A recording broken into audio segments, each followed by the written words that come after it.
Gentleman from Florida. Thank you, Mr. Chairman. Chairman Bernanke, I'm looking at the report that you handed out this morning, and I was wondering if you could take your copy and turn to page 26. Okay.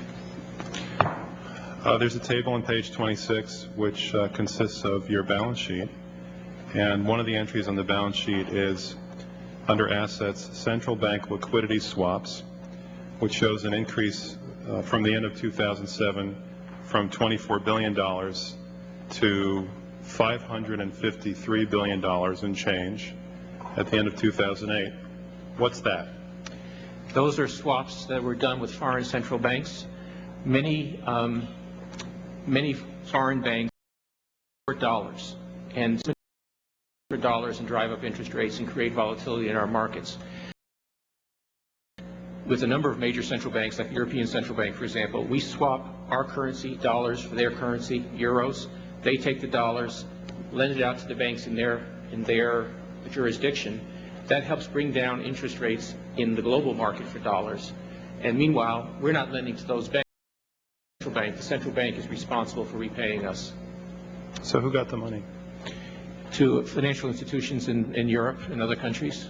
Which ones? I don't know.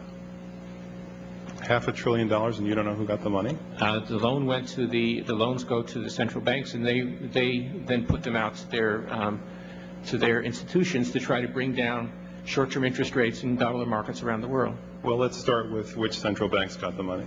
There are 14 of them, which are listed I'm sure they're listed in here somewhere. All right. So who actually made that decision to hand out $1 trillion that way? $500 billion. Who made that decision? The Federal Open Market Committee. Okay. And was it done at one time or in a series of meetings? A series of meetings. And under what legal authority? We have a long-standing legal authority to do swaps with other central banks. Do you It's not an emergency authority of any kind. Anything specific about it?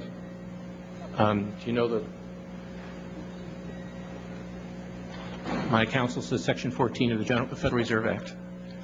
All right. We actually looked at one of the arrangements, and one of the arrangements is $9 billion for New Zealand. That works out to $3,000 for every single person who lives in New Zealand. Seriously, wouldn't it be better to extend that kind of credit to Americans rather than New Zealanders? It's not costing Americans anything. We're getting interest back, and it comes back. It's not at the cost of any American credit. We are extending credit to Americans. Well, wouldn't it necessarily affect the credit markets if you extend $500 billion in credit to anybody? We are lending to all U.S. Financial institutions in exactly the same way. Well, look at the next page. The very next page has the U.S. dollar nominal exchange rate, which shows a 20% increase in the U.S. dollar nominal exchange rate at exactly the same time that you were handing out $500 billion to foreigners. Do you think that's a coincidence? Yes. All right. Well, the Constitution says no money shall be drawn from the Treasury but in consequence of appropriations made by law. This money is not drawn from the Treasury. Well, let's talk about that. Do you think it's consistent with the spirit of that provision of the Constitution for a group like the FMOC to hand out $500 billion to foreigners without any action by this Congress? Congress approved it in the Federal Reserve Act. When was that?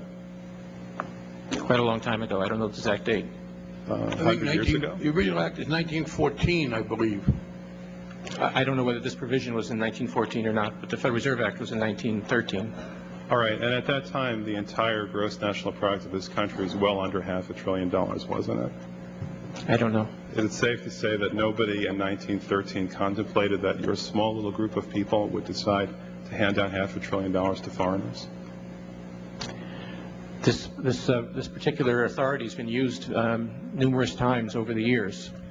Well, actually, according to the chart on page 28, virtually the entire amount that's reflected in your current balance sheet went out starting in the last quarter of 2007.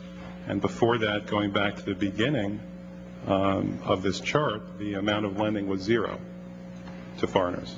Is that it was zero before the crisis, yeah. This was part of the process working with other central banks to, again, to try to get dollar money markets working normally in the global economy.